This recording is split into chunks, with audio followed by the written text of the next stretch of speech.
Magandang umaga, tanghali, hapon, gabi sa zodiac sign na Gemini. Okay? With the air elements, Lala Baby. Nagpapakilala. Isa lang pong like, subscribes, and share. So, bigyan ko kayo ng reading. Okay? Simula ng April 19 to April 25. Okay? So let's see the energies surrounding you. Okay? Sa petsang nasabi ko. Tingnan po natin, ang reading na ito is para sa inyong personal life at inyong social life. Diba? So, unahin natin ang inyong personal life. Okay? Gemini. Naririto ang tinatawag na the Hierophant in reversed position. Okay? So, naririto ang tinatawag na the Seven of Pentacles. Okay? Yan. Naririto ang tinatawag na the Queen of Cups. Yan. Okay. Naririto ang tinatawag na the Devil. Okay? And the Four. Okay? The Four of Cups. Okay? Naririto ang tinatawag na the Ace of Cups. Yan ha. So, ano ang nakikita ko sa inyo? Okay? Nawawalan ka na. Diba? Pinanghihinaan ka na ng loob. Nawawalan ka ng tinatawag na pag-asa. Diba? Yan. So, naririto ang tinatawag na pinipilit mo, okay? Na huwag masuklam, di ba? Pinipilit mo na huwag magkaroon ng anxieties, di ba? Yan. So, dito, okay? Tinatawag na pinipilit mong maging very, very positive, di ba? Na magkaroon ito ng magandang outcome, di ba? Ano ito, di ba? It's like, sabi na natin, it has something to do about your finances, about your marriage life, about your family life, di ba? About your personal needs, di ba? It's all about personal needs mo rin, di ba? About what you are expecting from others, maybe sa asawa mo, sa kapamilya mo, sa magulang, sa mga kapatid, di ba? Kasama na ang mga anak, di ba? So for some of you here, ibig sabihin nito, ayaw mong entertainahin, di ba? Ang tinatawag malicious mind, di ba? Kasi narito si the devil, okay? As much as possible, di ba? You don't want to entertain kung ano itong makakalason lang sa puso mo, makakapagpalungkot sa puso mo. Pero nakikita dito, it's like nauubos ang iyong pasensya, di ba? Kumbaga dito mahina, okay? Mahina, humihina, okay? Ang iyong paghihintay, di ba? It's like maybe hindi ka na rin nagdadasal, di ba? Dahil nakikita naman dito, di ba? It's like meron namang nangyayari, mabagal lang, di ba? Ang dating, ang pasok, di ba? It's like siguro meron kang gustong bilhin, meron kang gustong kung ano man ito, di ba? Hindi mo magawa, di ba? Hindi mo mabili siguro, di ba? Kasi hindi sapat, di ba? Kung kita mo man ito, hindi sapat, di ba? Kung kaya dito, nakikita yung pananamlay mo, pananamlay ng iyong spirituality, di ba? Maybe you're not praying. Pero dito, nakikita, as much as possible, di ba? ayaw mong sumama ang loob mo. Okay? Yan. So, let's see. Okay? Tinatawag na your social life. Diba? Maaring dito sabihin na rin natin, may mga kasama kayo sa bahay. Diba? Maaring itong mga kasama ninyo sa bahay, may pagkademonyo. Diba? Kumbaga dito. Yan ha. It's like they are testing your patience. Diba? Yan. They are testing you. Diba? It's like pinipilit mo, okay, na maging mabait, maging, kumbaga dito, mabuting tao, di ba? Kumbaga. Pero, it's like, inuubos niya, tinutuyo niya, okay? Ang iyong pasensya. Di ba? Kung kaya dito, naghihinagpis ka. Di ba? So, kung kaya dito, yung tinatawag na the Four of Cups. Okay? So, ano ba ibig sabihin ng the Four of Cups? Di ba? Yung tinatawag na paano mo maiibsan. Di ba? Paano mo kaya? Ano kayang magagawa mo? Para lang ito is tinatawag na maremedyohan mo. Di ba? In what ways? Okay? Yan ha. So, it's like you want to spoil them. Pero, tinatawag na, paano mag-i-spoilin, di ba? Kung hindi mo rin naman kaya, di ba? Yan. Maybe sabihin na natin, they are very, very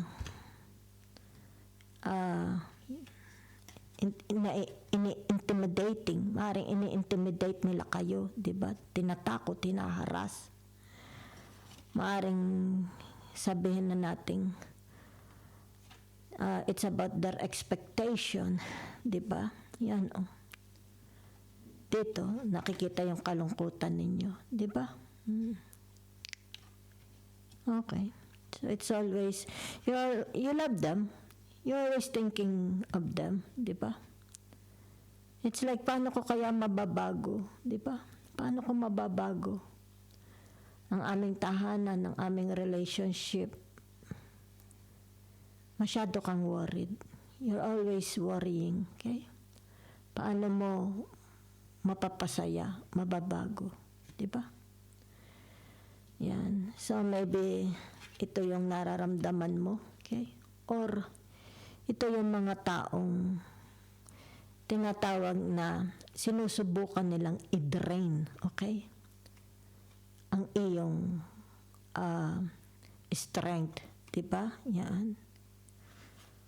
Okay. So may mga, either ito yung tinatawag, may mga kasama kayo, di ba?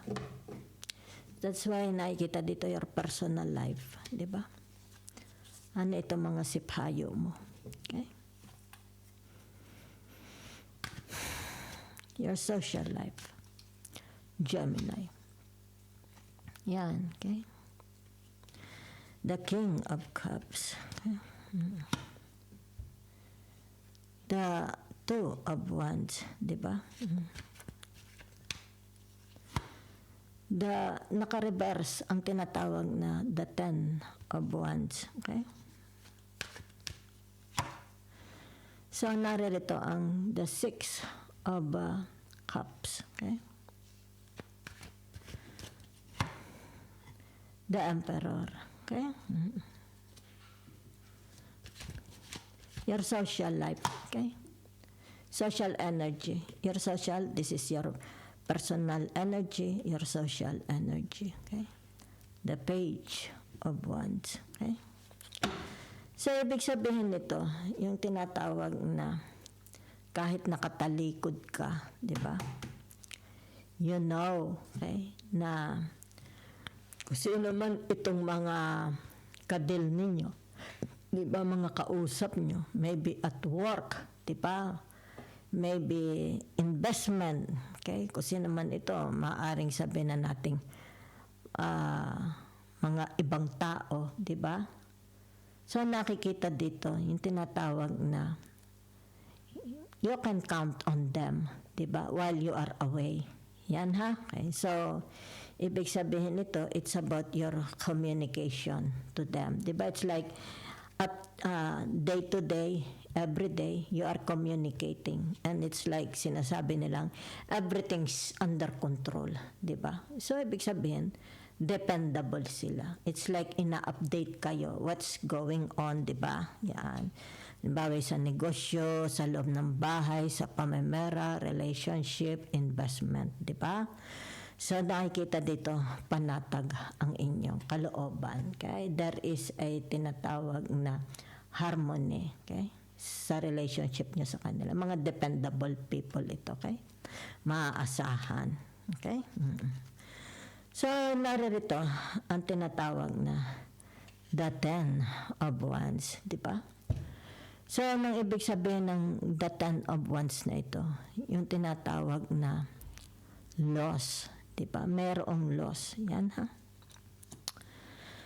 So, ibig sabihin nito, maaring sabihin na natin, kasi may tao doon na papaalis, diba?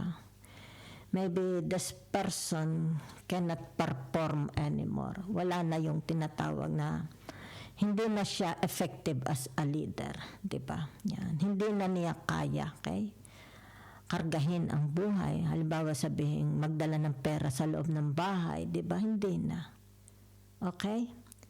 So, ibig sabihin, kung sino man ito sa social life ninyo,